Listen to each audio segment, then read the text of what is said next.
ضرورت نہ ہو. ضرورت اس کو کہتے ہیں کہ آگے نماز میں سکون اور خشوع ختم ہوتا ہو. ایسے گلے میں تکلیف پیدا ہوگی تو پھر کھانسنا ہوگا، یعنی گلا کنکھارنا، جسے گلا تازہ کرنا کہتے ہیں. یہ اس کے بارے میں فقہا کا اختلاف ہے. صاحب ہدایت کی رائے یہ ہے کہ اس سے نماز فاسد ہوتی، ٹوٹ جاتی. اس مسئلے میں ہمارے ہاں الحمدللہ 100% کامیابی. کھانسنے میں بھی بہت فرق ہے، اور اس وجہ سے یہاں کے نمازیوں کو اور طلباء کو اللہ نے نزلے، زکام، کھانسی سے محفوظ فرمایا ہے. یہ ایک عجیب حکمت ہے. چند دن پہلے ایک بزرگ اور ایشیا کے مقتدر ڈاکٹر تشریف لائے، اور انہوں نے کہا آج کل نمازیں پڑھنا مسجدوں میں بہت مشکل ہے، لوگوں کا گلا خراب ہے اور ان کو نزلہ زکام ہے اور وہ بہت کھانستے ہیں. مجھے کہا کہ آپ کو تو کنارے پہ ہو کے پڑھنا چاہیے. میں نے کہا نہیں، وہ آپ نے کھانسی حال میں یا گلا کنکارنے سینٹر میں نمازیں پڑھی ہیں، مسجد میں نہیں پڑھی. مسجد میں آج آیا ہو. زور کی نماز تھی، سورہ یاسین پڑھی گئی، طویل و عریض نماز کے بعد بڑے متحیر تھے کہ ایک جگہ سے ٹوخ کی آواز نہیں ہے، گلا کنکارنا تو درکنار. میں نے کہا یہ سب تربیت و تعلیم کی برکت ہے. لوگ سیکھنے آتے ہیں، لوگ اکڑنے نہیں آتے. مسجد میں تو نمازی دین سمجھنا چاہتے ہیں، اور شریعت نے کہا ہے عالم آدمی نماز پڑھا ہے. عالم وہ نہیں ہوتا جو گونگا ہوتا ہے، عالم وہ نہیں ہوتا ہے جو نہ ہمواری دیکھ کے وہ برداشت. عالم کو اس کو کہتے ہیں کہ جو جہاں دیکھے کہ کمی نظر آتی ہے اصلاح کر لے، آواز دے. یہ مناسب نہیں ہے اور اس سے پرہیز کرنا پڑے گا. اس لیے علماء دین کا منصب اور مقام بہت زیادہ بڑا ہے، اور اتنا ہی ان کے ساتھ گرفت بھی ہے. اللہ تعالیٰ قدم قدم پر حفاظت فرمائے. ہم تو بہت کوتاہ نظر ہے اور بہت کمزور ہے، اور اب تو کئی بیماریوں کی گرفت میں ہے. تاہم حق تعالیٰ کی 2 نعمتیں عجیب و غریب ہیں. ایک تو نماز پڑھانے سے آرام ملتا ہے، اور طبیعت کی خرابی کی صورت میں پیچھے کھڑا ہونا دشوار ہوتا ہے. یہ حیران کن بات ہے. سارا جہان اس پر حیران ہے. یہ اللہ کا خاص فضل ہے. دوسرا یہ کہ میں تمام اعمال میں سب سے بڑا عمل اور تمام فضائل میں سب سے بڑی فضیلت وہ امامت کو سمجھتا ہوں. قرآن کریم سے ثابت ہوتا ہے کہ امام انبیاء ہوا کرتے تھے، اور ہمارے پیغمبر جناب رسول اللہ صلی اللہ علیہ وسلم امام الائمہ ہیں. معراج پر سب سے پہلے بیت المقدس میں آپ سے نماز پڑھائی گئی تاکہ آپ سب کے امام بنے، پورے جہانوں کے، کیونکہ انبیاء کے امام ہوئے، مرسلین کے. خیر بہرحال رسول اکرم صلی اللہ علیہ وسلم کو ارشاد تھا کہ اذا كنت فيهم فاقمت لهم الصلاة، جب آپ خود موجود ہو تو خود نماز پڑھایا کریں. کتنے بڑے بڑے لوگ تھے، ابو بکر، عمر، عثمان، علی، ابی بن کعب، اقرأ هذه الامة، عباس سنو الاب. فرمایا چچا تو میرے باپ کی طرح ہے. خالد بن ولید کو کہا اس کو کیا باتیں سناتے ہو، جہنم جانا چاہتے ہو کیا؟ تمہیں معلوم نہیں نبی کا چچا ہے، اور نبی کا چچا باپ کی طرح ہے. لیکن نمازیں آپ بیماری میں بھی، تکلیف میں بھی پڑھاتے تھے، یہاں تک کہ آپ بیٹھ کر نماز پڑھا رہے تھے اور لوگ پیچھے کھڑے تھے آخری نمازوں.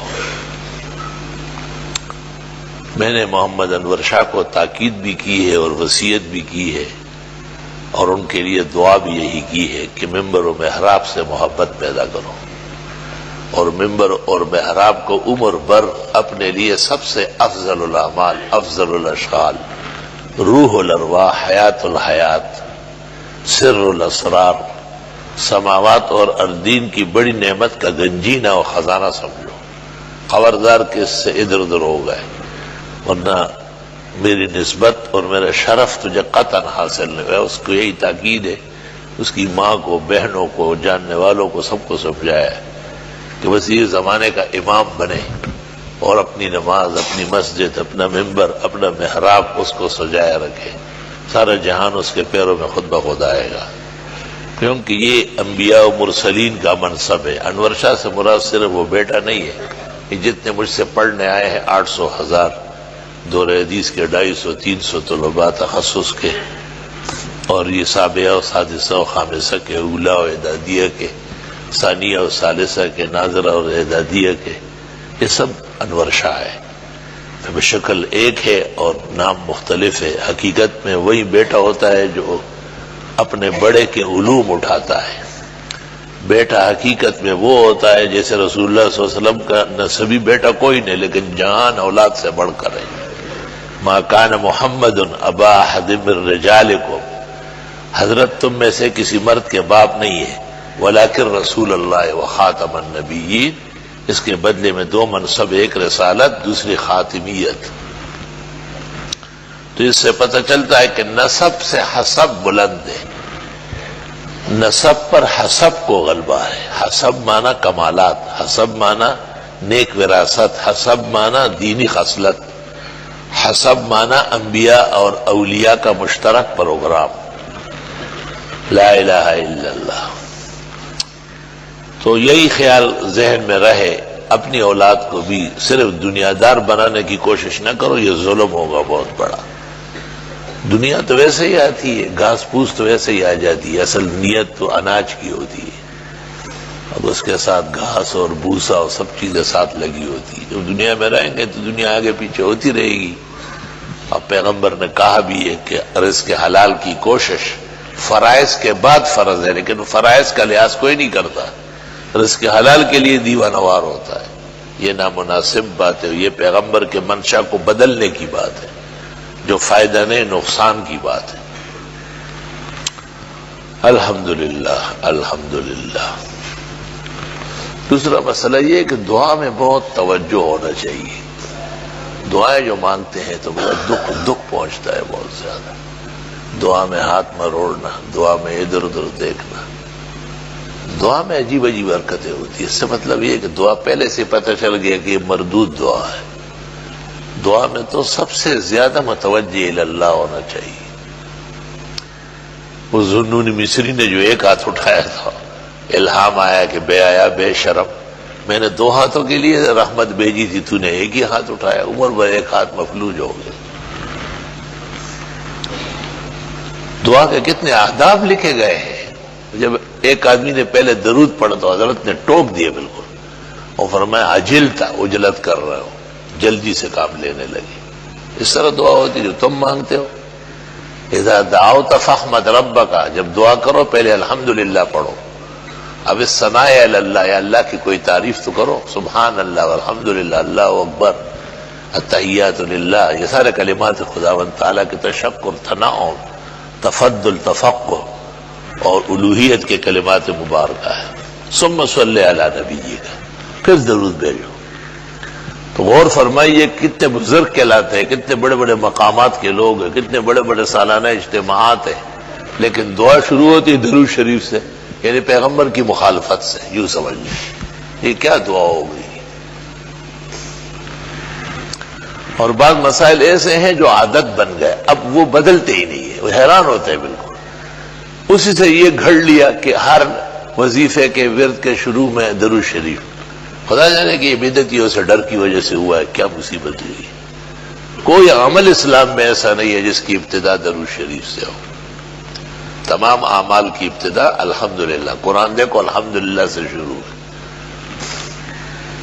سنت کی کتابیں دیکھو، احادیث کی کتابیں دیکھو، کہیں بھی پورے کائنات علم و عمل و اسلام میں کوئی چھوٹے سے لے کے بڑا کتاب جو معتبر ہے، ایک تو یہ رسول وسیل ہے، اتنے دگڑانگا دبڑانگا، یہ کوئی کتابیں نہیں، اس کو یہ ہو یا نہ ہو اس سے کچھ فرق نہیں پڑے گا۔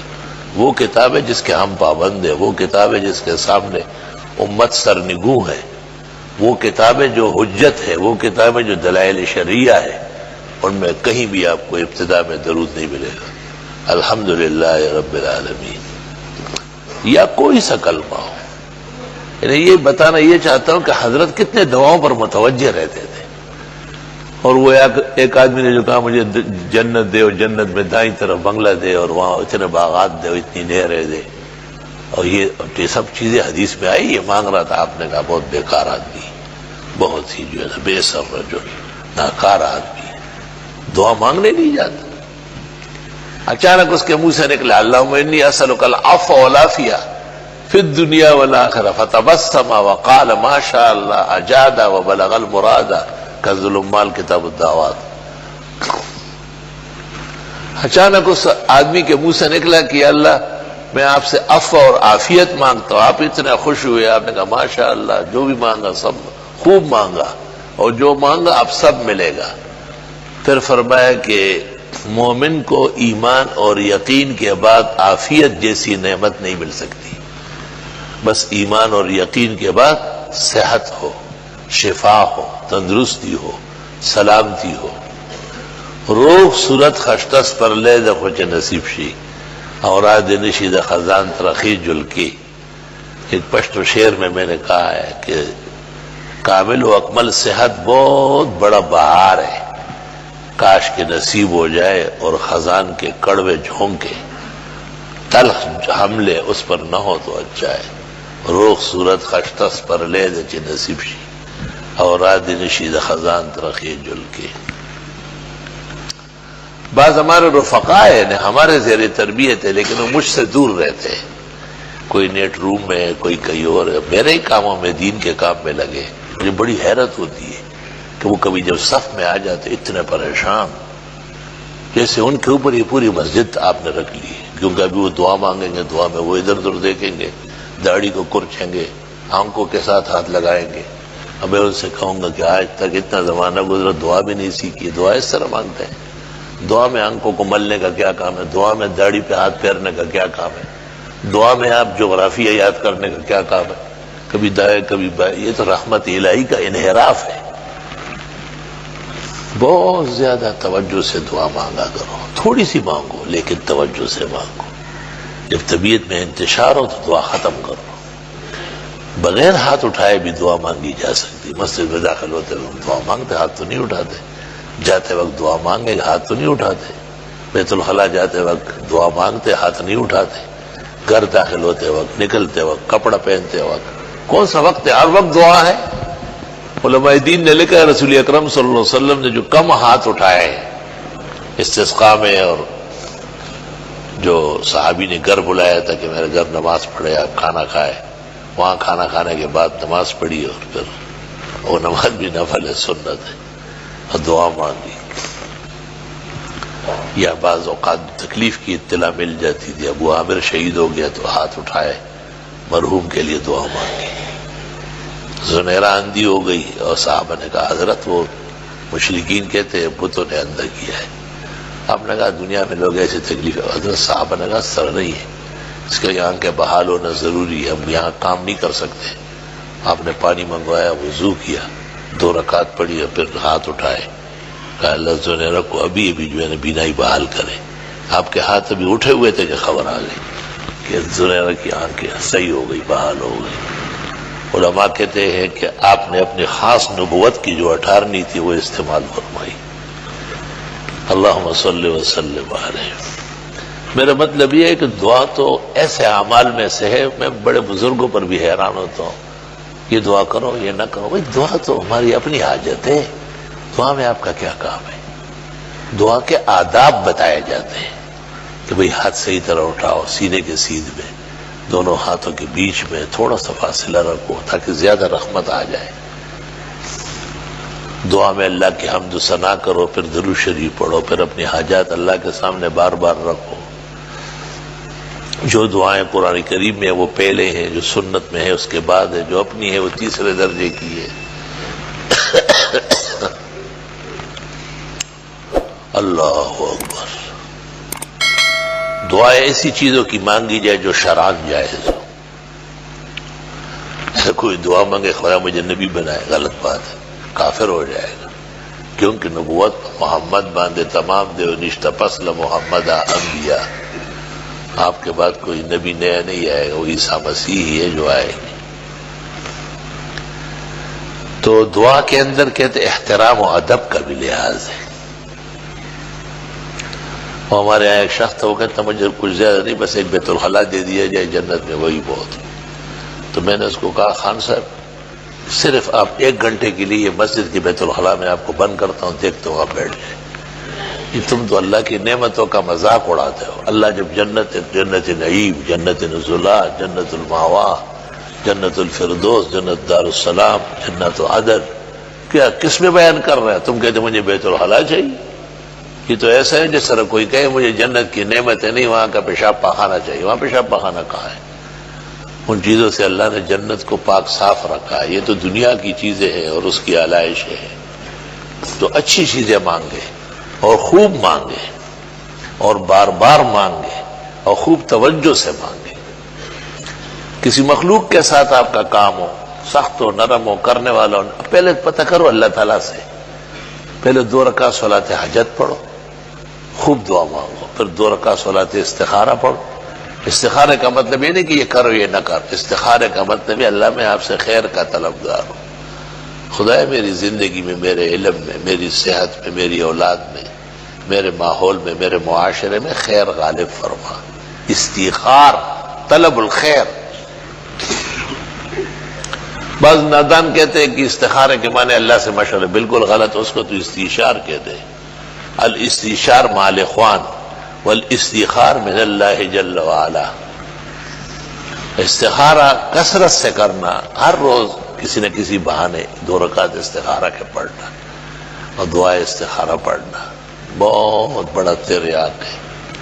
شاہ ولی اللہ محدث حجت اللہ جلد ثانی صفحہ 119 پر لکھتے ہیں کثرت الاستخارات فی الامور تریاق مجرب. زیادہ زیادہ استخارے کرنا تریاق مجرب ہے، تجربے کی زبردست طاقت ہے.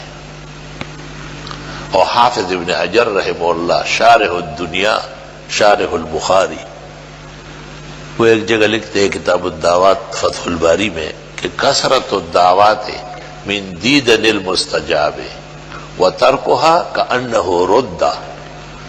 کثرت سے دعائیں مانگنا علامت ہے کہ آدمی مستجاب الدعوات ہے. دعا کی طرف توجہ نہ کرنا دلیل ہے کہ یہ مردود ہو چکا ہے خدا کے ہاں سے. ہمارے طالب علم بڑے صاف ستھرے اور بڑے اللہ کے نیک بندے، اللہ کے لیے گھر در، والدین، عزیز اقارب، قوم، قبیلہ سب چھوڑ کے دینی مدرسوں میں آ کے وقت گزارتے ہیں. بس ان کو سمجھانا پڑتا ہے جیسے بہت بڑا سونا ہو، بہت بڑا یاقوت ہو، لیکن آدمی کو پتہ نہیں ہے کہ یہ کروڑوں اربوں کربوں کا ہے. اس طرح ان کو ان کی صلاحیت سے آگاہ کرنا اور ان کو استعمال کرنا یہ منتظم کا کام ہے، یہ ناظم کا کام ہے، یہ استاذ کا کام ہے، یہ صحیح نگران کا کام ہے کہ وہ ان کو آگاہ کرے کہ یہ آپ کس طرف جا رہے ہیں. یہی حال ہمارے نمازیوں کا ہے. بزرگ ہے، نیک ہے، شریف ہے، کیا سب چیزیں جمع ہیں. دعا ہو رہی ہے، اس کو جلدی ہو گئی، روانہ ہو گیا. بھائی تم مجھے پھر کس منہ سے کہتے ہو کہ حضرت میرے لیے بھی دعا کرے، جب اصل محل دعا ہے جو محراب سے ہو رہی ہے، جس کے لیے میں خود محتاج ہوں اور بیٹھا رہتا ہوں، اس دعا میں تو آپ شریک نہیں ہو رہے. روز آپ کو اتنا زور کا پاخانہ لگتا ہے، اس کا کوئی علاج نہیں ہو سکتا ہے کیا؟ یہ تو بے توجہی ہے، لاپرواہی ہے اور نامناسب ادا ہے. دعاؤں کا احتیاج، دعاؤں کی طلب ویسے بھی، اور جب کبھی یہاں مجلس ہو، ہماری تمام مجلسیں حقیقت میں دعا کے لیے، ہم دعاؤں کے بہت زیادہ محتاج ہیں. اور میں نے تمام گنجی نہائے ہمت اور عزم، گنجی نہائے زر اور یاقوت دعاؤں میں پائی ہے. تعجب زما پڑے روح کو مکا اور مامون دلے پدی بہر کے گوہر دے. اللہ تعالیٰ میں خوب دعائیں مانگنے والے بنائے. اور اللہ کچھ طبیعت بھی ایسی رہتی ہے، آپ کو سب پتہ ہے، بہت پریشانی سے آ جاتا ہوں. سورت بنی اسرائیل مجھے 12 سال کی عمر سے یاد ہے اور آزمائشی صورت ہے، بہت امتحانی صورت ہے. آج اس میں پڑھنے میں گرانی اور دقت ہو رہی تھی، حیران ہو گیا. سورۃ الرحمن کے بارے میں ابو نعیم نے فضائل قرآن میں لکھا کہ یہ شفا ہے، خالص شفا ہے، اس لیے چند آیات وہاں سے پڑھی اور طبیعت بالکل ٹھیک ہو گئی۔ یا خدا ہے، داؤ کا من کا ولا تشعروا دواؤ کا فی کا ولا تذوقوا، بیمار بھی اپنے حرکات سے ہو اور صحت بھی تمہیں مل سکتی ہے، کاش کہ کچھ متوجہ ہو جائے۔ اللہ ہمیں نیکیوں کی طرف متوجہ فرمائے، ساحر کے سحر سے، نظر باز کی نظر غلط سے، اعداء دین کی دشمنیوں سے، سازشیوں کی سازشوں سے، نفس و شیطان کے ناروا حملوں سے حق تعالی حفظ و امان نصیب فرمائے۔ الحمدللہ رب العالمین۔ اللہم صلی وسلم علی النبی وعلی آلہ واصحابہ وبارک وصلی وسلم علیہ۔ ربنا آتنا فی الدنیا حسنہ وفی الآخرۃ حسنہ وقنا عذاب النار۔ اللہم انا نسألک العفو والعافیہ فی الدنیا والآخرہ۔ اللہم انا نعوذ بک من عقابک وفتنۃ عبادک وشر بلادک۔ اللہم ارحم عبادک وبلادک عما یوجب مقتک وغضبک۔ اللہم ولی امورنا خیارنا ولا تولی امورنا شرارنا وارزقنا حکومتا صالحتا عادلہ التي ترعى عبادک وبلادک عما یوجب مقتک وغضبک۔ عمرے کا ایک مختصر سا سفر بھی درپیش ہے، انعامی اکرامی اعزامی۔ کل رات کو شاید روانگی ہو، اگر اللہ نے خیر سے، عافیت سے، صحت سے، شفا سے، توفیق سے مالا مال فرمایا، اور حالات بھی ایسے ہی ہیں، سب معلوم ہے آپ کو، نمازیوں سے، بزرگوں سے اور طلبہ عزیز سے خصوصی توجہات کی ضرورت ہے۔ امام کا عمرہ اور حج اور نیکیاں پوری قوم کی ہے، استاذ کا حج اور عمرہ اور حرمین کی حاضری تمام طلباء کی ہے۔ حضرت اقدس فقیہ حاضر الامہ محمود الملت والدین حضرت مولانا